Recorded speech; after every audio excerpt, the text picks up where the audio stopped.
I thought I would start with a brief history and how we got here.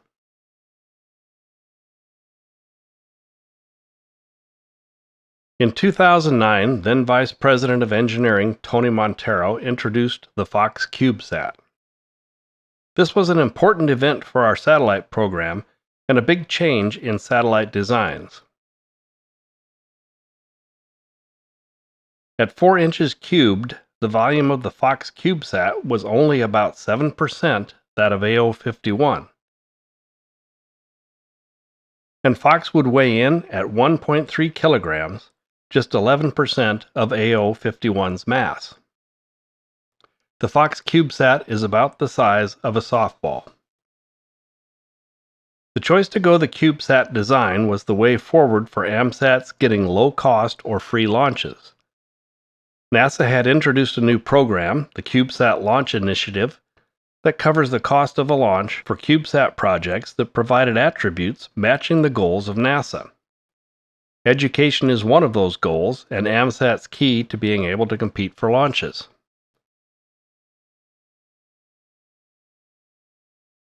The Fox CubeSats provided invaluable information and learning in creating small space vehicles using COTS components and chips with little or no radiation shielding in the low Earth orbit environment.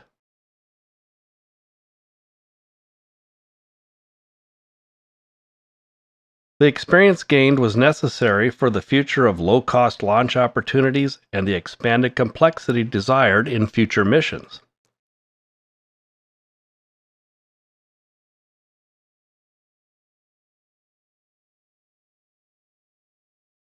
With AMSAT's educational outreach being in common with NASA's goals in the CSLI program, the experiment hosting design of Fox turned out to be a very popular platform for student experiments and partnerships and wound up providing the opportunity for a total of 5 Fox 1 satellites to be added to the number of orbital satellites carrying amateur radio. All 5 were launched within a period of 6 years, from October of 2015 through January of this year, completing the Fox program in a little over a decade from its introduction. The Fox program is also directly responsible for attracting many new and veteran hams worldwide into amateur radio satellite activity, including students who worked on the STEM experiments flown on Fox that gained their amateur radio license as part of their work.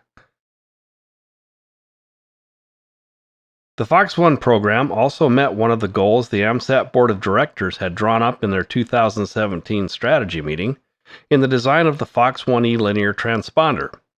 That is to provide our first amateur radio linear transponder module that is now available to educational partners to fly amateur radio on their own CubeSat missions.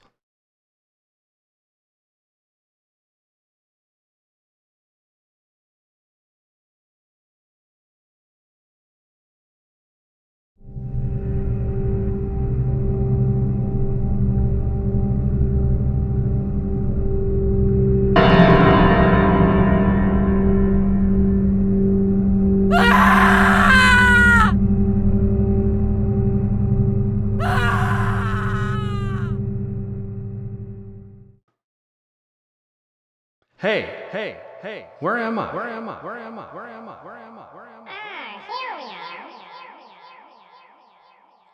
Why was the Fox 1 program killed? In 2011, it was decided to pursue a 2-step Fox program, whereas the original designs for a single CubeSat were deemed too aggressive to implement while keeping risk tolerance within our acceptable range. Make a note of this point, as it will reappear in the golf game later this hour. Fox 1 then became the design that we see in Fox 1A through Fox 1E. It was originally intended to be a one-off, with the next missions taking on what was now Fox 2 type advances and more complex systems, including deployable solar panels. As it was, though, the platform quickly became an easy route to many Oscars, and the university partnerships and partnership offers were appearing, offering that educational component of a CSLI that would benefit all partners, as well as AMSAT's educational component and the opportunity for a free launch to put up another Oscar. Vanderbilt ISD quickly joined us for another CSLI that was accepted and became Fox 1B. The intent for the Fox 1 program quickly grew after that to 4 satellites, and that was what I worked to achieve when Fox 1 was passed to me. As I became the new VPE, there was also excitement over the opportunities as well, and some concern over the longer time to orbit found in the CSLI program. The AMSAT Board of Directors found it an attractive price on a commercial launch that could put another CubeSat up sooner than the CSLI cycle and prioritizing, and after assuring them we could do anything, AMSAT contracted a launch through spaceflight. As it turned out, over a very short time, there were some unoccupied rooms on the Sherpa platform that allowed us to fly another CubeSat on the same launch at a good price. These satellites were the third and fourth Foxes, Fox 1C, before being renamed to Cliff, and Fox 1D. With the course laid out to fly 4 Fox 1, as we looked down the road to the completion of the fourth, we found that we had enough spare parts for another space frame and to cover one more satellite for many of the systems. With user input favoring a linear transponder, which was originally intended to be the type of radio on the Fox 2, our engineers were happy to pursue some new designs and have a fifth satellite, that is. Make another note, this one more time will also reappear in the golf game later this hour. Despite it being barely over a decade from the first designs to the final launch, all of the Fox 1 satellites were launched in a period of just over 5 years, between October 2015 and January 2021. In addition, the construction of the 5 satellites took about 5 years from the first Fox design discussions to the first completion, with completion meaning the date at which the satellite must be ready to fly and waiting for delivery and integration. After that completion of Fox 1A in 2015, it then took just over 3 years to complete the remaining 4 satellites. Yes, Fox 1E was even completed more than 2.5 years before it launched. So while we waited, we decided to move on beyond Fox 1, even though there was a good demand for hosting experiments, and that would help us get CSLI launches. We had several design discussions, both online and much better, of course, in person, during the building and testing of the Fox 1 birds. The ideas were in the same direction as was originally envisioned for Fox 2 and built upon with the experiences and current interests of our engineers. But there were real reasons that the Fox 1 program could not continue as it had been. The cells for the battery were no longer manufactured or available. The FM radios used devices that were defunct, and in one case, the whole company went away. Even the Fox 1E linear transponder had end-of-life devices that would need to be changed. In order to continue the Fox 1 program, the satellite would need some major redesigning and resources, both human and financial. I chose to move forward with the golf program in order to take advantage of new systems and ideas that were born in Ascent, and because the engineers prefer challenges and larger stakes rather than punching out the same thing repeatedly. Fox 1 was definitely not murdered. It lived a very amazing and fast-paced lifetime that contributed CubeSat capabilities and learning to our engineering that led the way to golf.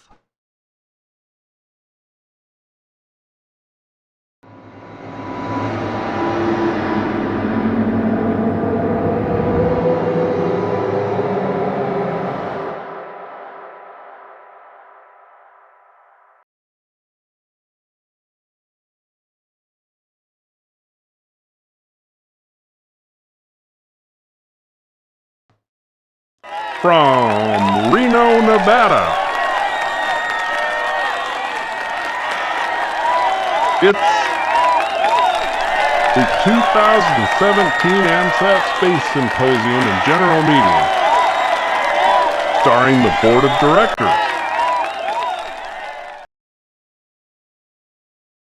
In October 2017, at the AMSAT Board of Directors meeting in Reno, I proposed Golf T and the golf program to the board. There were several meetings and planning talks going on since late summer 2017, with an in-person meeting of several system leads just prior to the board meeting in Reno in order to get final buy-in or concerns for the Golf T project. The board were persuaded by the preparation work that we had done and the opportunities ahead for development of hardware and capability toward higher orbits, and approved support for Golf T. In addition, during the 2 days of board meetings, I found that there could be an opportunity for an orbit suitable to our plans for a Golf 1 satellite to be the first to escape low LEO in the near future, and decided it would be advisable to submit a CSLI during 2017 in order to get our foot in the door for such an opportunity. I wound up requesting the approval of the board to commence a Golf 1 mission for higher orbit, and the board did approve that as well. It was necessary to have the commitment to financing the Golf 1 project in order to submit a CSLI, as well as for Golf T in the next month. Golf drew from Ascent for the RT IHU and SDR systems, and both the 500 km Golf T orbit and the proposed 1200 km Golf 1 orbit would be excellent stepping stones for the RT IHU, as well as building some base microwave skills with the SDR. Golf also was given a strong push forward on our timeline by the proposal from Ragnarok Industries to partner in a CSLI to fly their attitude determination and control system that was being developed as a low-cost alternative in the CubeSat hardware market. It is by no means the first time AMSAT has partnered with developers of a new system, and would be beneficial to both AMSAT and Ragnarok. Work began on the Golf T ConOps requirements and functional performance specification. While our engineers were fleshing out the design ideas and prototyping systems, NASA was looking for a launch opportunity that would fit our desired orbit. While Golf T carries a few systems developed and used in the Fox 1 program, often referred to as the legacy systems, the platform is an entirely new design. These legacy systems, a Fox 1 IHU, improved command receiver, and Fox 1E type linear transponder, are an LTM like those I mentioned earlier. The LTI or linear transponder interface board on Golf T is a full Fox 1 IHU rather than the pared down IHU version that performs as the LTM interface to the host bus on partner LTMs, and is fully capable of running the Golf T systems. This legacy system is flown as a backup IHU at radio to the RT IHU system in radio and the EDIS SDR. Should the new exploratory Golf systems miss the mark or fail to perform on their first flight, the legacy systems are there to provide known command, telemetry, and ham radio capabilities in order to meet the basics as an amateur radio satellite. Golf T was proposed to the CSLI program as a technology demonstrator. While obviously consisting of existing technology components, the ability to deploy solar panel wings for greater power generation, mitigate reset events of the space vehicle IHU, test high-speed telemetry downlinks and multiband microwave operating modes, and effect 3-axis stabilization and pointing with the Ragnarok ADAC, are innovations and implementations of technology being developed by AMSAT to meet AMSAT CubeSat mission goals. Deployable solar panel wings, varieties of microwave antennas, radiation event-resistant IHUs, and attitude control systems are available commercially, but are very expensive ways to meet our mission desires. Our AMSAT engineers like to design things themselves, making the most out of less pricey COTS parts in order to innovate as well as create more satellites for an equivalent cost to one commercially produced bird. The T in Golf T stands for Technology Exploration Environment, and what we learn in the construction and flight of Golf T will guide us and enable better successive versions of the Golf Series platform. Golf 1 will be on the heels of Golf T, and our engineers have been exploring and devising new modes, configurations, and better techniques already as we learn the design and build of Golf T. Golf T is manifested on a VOX Launcher 1 mission for the USSF in the summer of 2022. The fact that it is a new design has pushed completion closer to launch, and that is expected. However, our vendor Ragnarok has been experiencing big delays in their production and subsequent deliverable items to AMSAT. Much of the delay is attributed to COVID-19 restrictions and lockdowns at their headquarters, as it is located in New York City. Nonetheless, we are at a decision point for whether we would be able to proceed with the full Ragnarok ADAC and EPS package, or turn to alternatives or a descope of the Ragnarok piece of the CSLI in order to be ready to fly on time. The decisions and choices are complex and will play out in the next month as we see if Ragnarok is able to start catching up with their deliverables. Many of the systems in Golf T have been discussed in print and in presentations at the past 4 years of space symposiums. The interactions between the legacy IHU and the new radiation-tolerant IHU that are necessary for 3 devices to work together happily are as intriguing as they are important, and Burns Fisher, WB1FJ, created a video to describe what takes place. Hello everyone, I'm Burns Fisher, WB1FJ, and welcome to my messy shack/lab, where I'm developing the software for the Golf T spacecraft and also putting together the initial what we call flat sat of the Golf T spacecraft. So I'll give you an idea of what's going on here. Get slightly out of the way so you can see some of this.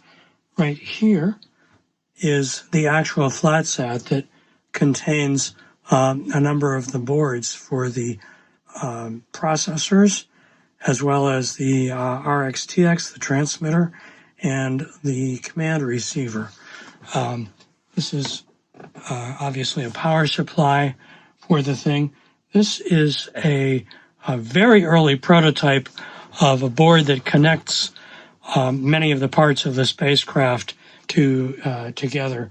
And over here, we have an EDIS 310, which will be getting used for on the spacecraft for the 10 gigahertz high-speed downlink, as well as some of the microwave uplinks. I'm going to show you this a little bit closer.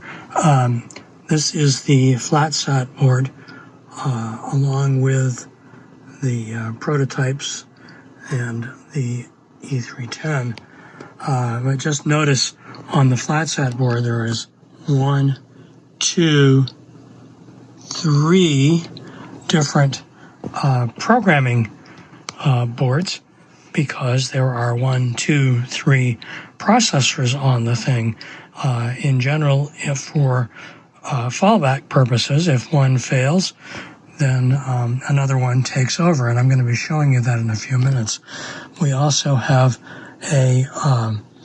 this thing is called a cannibal it has a CAN bus and lets me send CAN signals into the spacecraft in order to test all that part of it. Over here, we have 3 consoles. Remember I said there were 3 computers on board, and these are consoles for each one of them. A console meaning where the programmer and tester can sit and give commands and receive information from each processor individually, as opposed to having to do the whole thing over radio, which of course would be what we would do in space. And right beside here, we have something that may be familiar to you. Fox2Lem is running here. So I want to show you right now what we have working so that we can power down or pretend to fail one of the processors and everything fails over to the other processor. First, I'm going to power the whole rig on, and you should see 3 computers all start up.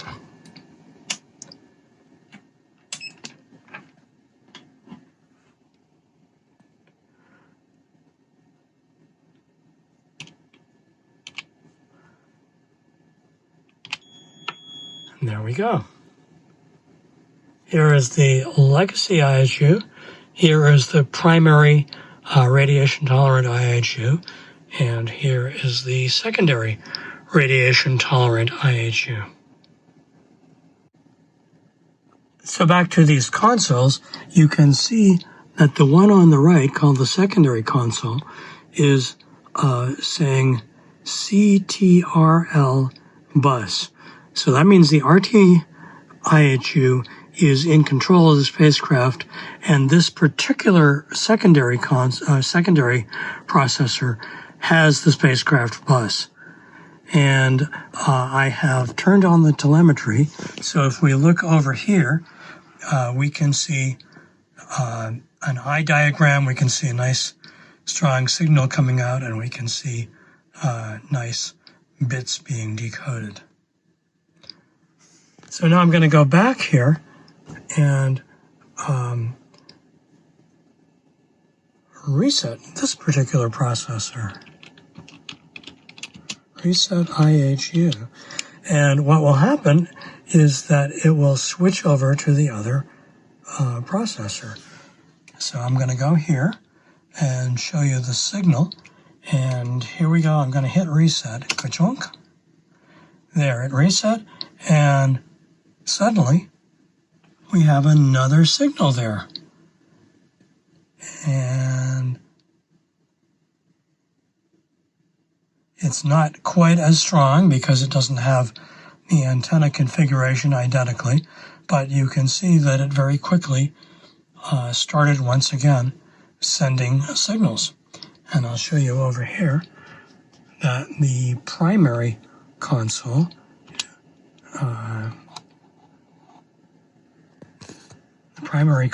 says starting radio, and also you can see that it now says it is in control of the bus, and the secondary console is not in control of the bus. Okay, the RTIHU is now sending telemetry over the digital command transceiver. And I am next, let me show you the consoles first here, that the primary RTIHU console is in control and has the bus. The LIHU console here, it says it's alive, but it does not have the bus, it's not in control.